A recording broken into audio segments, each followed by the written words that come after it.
లోకేష్ గారు ఉప ముఖ్యమంత్రి కోరుకుంటున్నారని ప్రశ్న వేస్తున్నారు కదా, అడిగితే తప్పేంటి? ఇవాళ పొలిటికల్ రాజకీయ పార్టీలు ఎలా ఉంటాయంటే, నిన్న కాక మొన్న జగన్మోహన్ రెడ్డి ఓడిపోయాడు, సీఎం సీఎం సీఎం అంటున్నారు లేదా? మన దగ్గరికి వచ్చాడు జగన్మోహన్ రెడ్డి ఓడిపోయిన నెలకో 2 నెలలకు వరదలకు. మరి సీఎం సీఎం అనలేదా రవణపేటలో? అక్కడ అన్నారు లేదా? అంటే ఆ పార్టీలో ఉన్న కార్యకర్తల యొక్క కోరిక ఎలా ఉంటుందంటే, వెంటనే చంద్రబాబు నాయుడు దింపేసి జగన్మోహన్ రెడ్డి ఎక్కించాలని ఉంటుంది. అంటే ఆ పార్టీలో వాళ్ళ ఇంట్రెస్ట్, వాళ్ళ మనోభావం, వాళ్ళ కసి. అలాగే జనసేన ఉంది, వాళ్ళు కళ్యాణ్ గారు సీఎం కావాలని అడగరు కార్యకర్తలు. అది కూడా ఎప్పుడు అవ్వాలి అన్నది ఒక ఆలోచనతో కార్యకర్తలు పనిచేస్తూ ఉంటారు. అలాగే తెలుగుదేశం పార్టీ ప్రతిపక్షంలో ఉన్నాం, చంద్రబాబు నాయుడు సీఎం సీఎం అనేవారు కాదా? లోకేష్ పాదయాత్రలో సీఎం సీఎం అనేవారు కాదా? అంటే ఇవన్నీ ఏంటంటే, పొలిటికల్ పార్టీ అన్నది కింద స్థాయి కార్యకర్తలకి ఒక మనోభావాలు ఉంటాయి, వాళ్ళకి ఒక కసి ఉంటుంది. వాళ్ళ నాయకుడిని ఇలా ముఖ్యమంత్రిగా చూడాలని ఒక పార్టీ అనుకుంటుంది, ఇంకో పార్టీ ముఖ్యమంత్రిగా చూడాలని అనుకుంటారు. ఈవేళ తెలుగుదేశం పార్టీలో మీరు అడిగిన ప్రశ్నకి లోకేష్ గారికి డిప్యూటీ సీఎం అడుగుతున్నారు ఏంటంటున్నారు కదా మీరు. ఏం తక్కువ ఉంది ఆయనకి? ఆయన ఏం చేశాడో మీకు ఎవరికైనా తెలుసా? ఆయన ఎంత గుడ్డి చాకరీ చేశాడు లోకేష్ గారు తెలుగుదేశం పార్టీకి తెలుసా? వేళ పార్టీకి వెన్నెముగ్గా నడిచాడు. ఒక సైడ్ చంద్రబాబు నాయుడు పరిపాలన చేస్తుంటే 2014-19లో రాష్ట్రంలో రూపాయి లేకుండా చిల్లిగా లేనప్పుడు పార్టీని వెనకుండి నడిపించి ఎన్నెముగ్గా ఉన్నాడు. ఒకటిగా జ్ఞాపకం తెచ్చుకోండి, 2009 ఎలక్షన్ ముందు ఆయన నగదు బదిలీ పథకం తెచ్చాడు. ఆ రోజుల్లోనే బ్రహ్మాండంగా యుఎస్లో చదువుకున్నాడు అంట, యూనివర్సిటీలో నగదు బదిలీ తెచ్చాడు. ఆ నగదు బదిలీ అప్పుడు ఇంప్లిమెంట్ అయ్యి ఉంటే ఇవాళ పీడిఎస్ స్కామ్ లేదు. అలాగే మొట్టమొదటిసారిగా 50 లక్షలు మెంబర్షిప్ చేశాడు, ఆన్లైన్ మెంబర్షిప్. మొట్టమొదటిసారిగా నారా లోకేష్ ఈ ప్రపంచంలోనే పొలిటికల్ పార్టీలకి ఏదికి ఇన్సూరెన్స్ లేని సమయంలో మొట్టమొదటి ఇన్సూరెన్స్ కార్యకర్తగా ఉండాలని చెప్పి పెట్టిన నాయకుడు లోకేష్ గారు. దాన్ని చూసి ఇవాళ అన్ని పార్టీలు ఫాలో అవుతున్నాయి, నేషనల్ పార్టీలు కూడా. ఏం తక్కువది? నెక్స్ట్ పంచాయతీరాజ్ శాఖ మంత్రిగా లోకేష్ గారు పనిచేశాడు. ఇవాళ రాష్ట్రంలో 75% రోడ్లు వేసాం. అప్పుడు మన పిఠాపురాన్ని 75% రోడ్లు వేసాం. ఏం తక్కువ చేశాడు అంటున్నాను నేను. నారా లోకేష్ గురించి ఇబ్బంది పడ్డాను.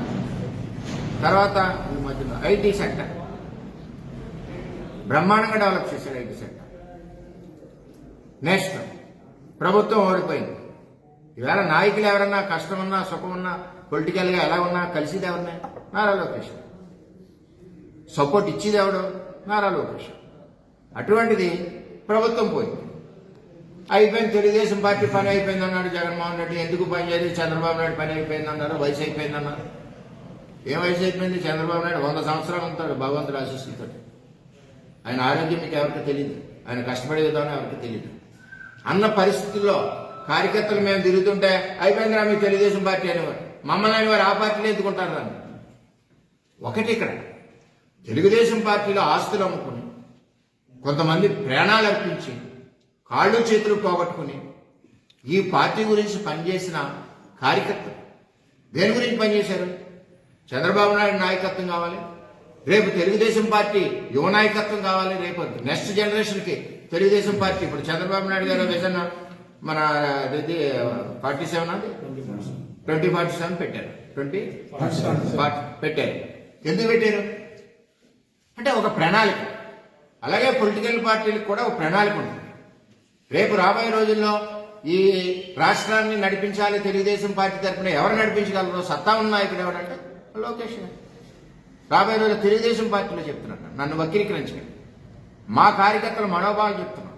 ఈవేళ 1 కోటి మంది కార్యకర్తలు ఉన్నారు తెలుగుదేశం పార్టీలో, నారా లోకేష్ నాయకత్వంలో చేసిన మెంబర్షిప్లో. 1 కోటి మంది కాదు, రాష్ట్రంలో ఉన్న తెలుగుదేశం పార్టీ అందరూ కూడా కోరుకుంటున్నారు డిప్యూటీ సీఎం అవ్వమని. పొలిటికల్ పార్టీస్ ఎప్పుడు కూడా మనుగడ సాధించాలన్నా, పార్టీ బలపడాలన్నా కార్యకర్తల మాట విన్నారు. ప్రభుత్వం అడిపోయింది, ఇలాగ అందరూ కూడా విమర్శిస్తున్నారు, చిన్నబుస్తున్నారు, కించపరుస్తున్నారు, మొక్క మీద మాట్లాడుతున్నారు, చంద్రబాబు నాయుడుని తిడుతున్నారు, లోకేష్ని తిడుతున్నారు, మేడంని తిడుతున్నారు. ఇన్ని బూతులు తిట్టినా నాయకత్వం కార్యకర్తలు అలా బరాయించి నా సమయంలో నారా లోకేష్ యోగాలం పాదయాత్ర మొదలుపెట్టాడు. ఎవరండి పార్టీ కోసం 3000 కిలోమీటర్లు త్యాగం చేసింది? 3000 కిలోమీటర్ల నారా లోకేష్ యోగాలం పాదయాత్ర మొదలెడితే రాష్ట్రం ఒక్కసారి చీమల దండుగా ఉప్పొంగింది. కార్యకర్తల రోమాలు నిక్కబడిచాయి. కార్యకర్త గుండెల్లో ధైర్యం నింపాడు. ప్రజలకి నమ్మకం కలిగించాడు. అబ్బా, తెలుగుదేశం పార్టీ నాయకత్వం ఒక యువకుడిని ఇచ్చింది. ఈ యువకుడి సారథ్యంలో మన కుటుంబాలన్నీ కూడా క్షేమంగా ఉంటాయి. మళ్ళీ 3వ తరం నాయకుడు వచ్చాడు. అన్న ఎన్టీఆర్ సంక్షేమ పథకాలు కొనసాగుతాయన్న ఒక ఆలోచనతో యోగాలం పాదయాత్రలో ప్రజలు కార్యకర్తలు ఎన్ని దాడులండి. చిత్తూరులో దాడి, భీమవరంలో దాడులు, ఎక్కడికక్కడ దాడులు, రాళ్లు, గూండాలు, పోలీసులు అందరూ తిరగబడి ఆపాలను చూసిన కార్యకర్తల భుజాల మీద, అదేవిధంగా లోకేష్ గారు ధైర్యంగా ఎన్ని వచ్చినా సరే పద ఉంటా పోతా అని చెప్పి యోగలం పాదయాత్రతో తెలుగుదేశం పార్టీ పునాదులు బలైపడ్డమే కాకుండా ఉవ్వెత్తున లెగుస్తుంది తెలుగుదేశం పార్టీ అన్న ఆలోచన ప్రజల్లో రావడానికి కారణం నారా లోకేష్ యొక్క యోగలం పాదయాత్ర. స్వర్గీయ ఎన్టీ రామారావు గారు వర్ధంతి సందర్భంగా నిన్న నారా లోకేష్ గారు మీరు పెట్టిన తెలుగుదేశం పార్టీలో 1 కోటి సభ్యత్వాలు చేశాను నేనని చెప్పి నివాళులు అర్పించాను. నిజంగా ఇది ప్రపంచంలోనే గొప్ప విషయం. ఒక రాజకీయ పార్టీకి 1 కోటి మంది మెంబర్షిప్ ఉండడం, మరి లోకేష్ గారి నాయకత్వంలో ఎంత బాగా చేశారంటే సిస్టమ్ కూడా వెంటనే స్పాట్లో మీకు కార్డు వచ్చేస్తుంది సార్ ఒక యాప్కి. అదేవిధంగా మెంబర్షిప్ కూడా 100 రూపాయలే. 100 రూపాయల మెంబర్షిప్లో ఎన్ని ఉపయోగాలు ఉన్నాయంటే ఈవేళ ఈ రాష్ట్రంలో ఒక యజమాని పని చేసుకుంటా కానీ రోడ్డు మీద కానీ మనం చనిపోమని కోరుకోవాలి. యాక్సిడెంట్గా చనిపోతే ఆ కుటుంబాన్ని తమ్ముడు ఆదుకోడు, చెల్లి ఆదుకోడు, తండ్రి ఆదుకోడు. ఎవరి సంవత్సరాలు వాళ్ళకు ఉన్నాయి పేదవాళ్ళు. అప్పుడు తెలుగుదేశం పార్టీ ఆదుకుంటుంది ఆ కుటుంబాన్ని, ఆ కార్యకర్త కుటుంబాన్ని. 5 లక్షల రూపాయలు ఇన్సూరెన్స్, కాలు చేయరిగినా దానికి ఒక అమౌంట్, ఈ విధంగా ఆదుకుంటుంది. అలాగే ఎన్టీఆర్ స్కూల్లో పార్టీ కోసం త్యాగం చేసిన వాళ్ళు, పార్టీ కోసం బలిదానం ఇచ్చిన వాళ్ళ పిల్లల్ని ఇవాళ లోకేష్ గారి నాయకత్వంలో చదివిస్తూ ఉన్నారు. అలాగే చాలామంది ఇంజనీరింగ్ స్టూడెంట్స్, అలాగే ఎంప్లాయ్మెంట్.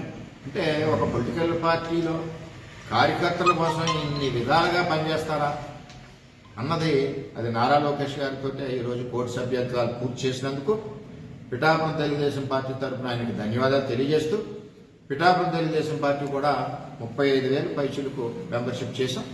ఇంకా ప్రాసెస్ నడుస్తుంది, ఇంకా చేస్తాం.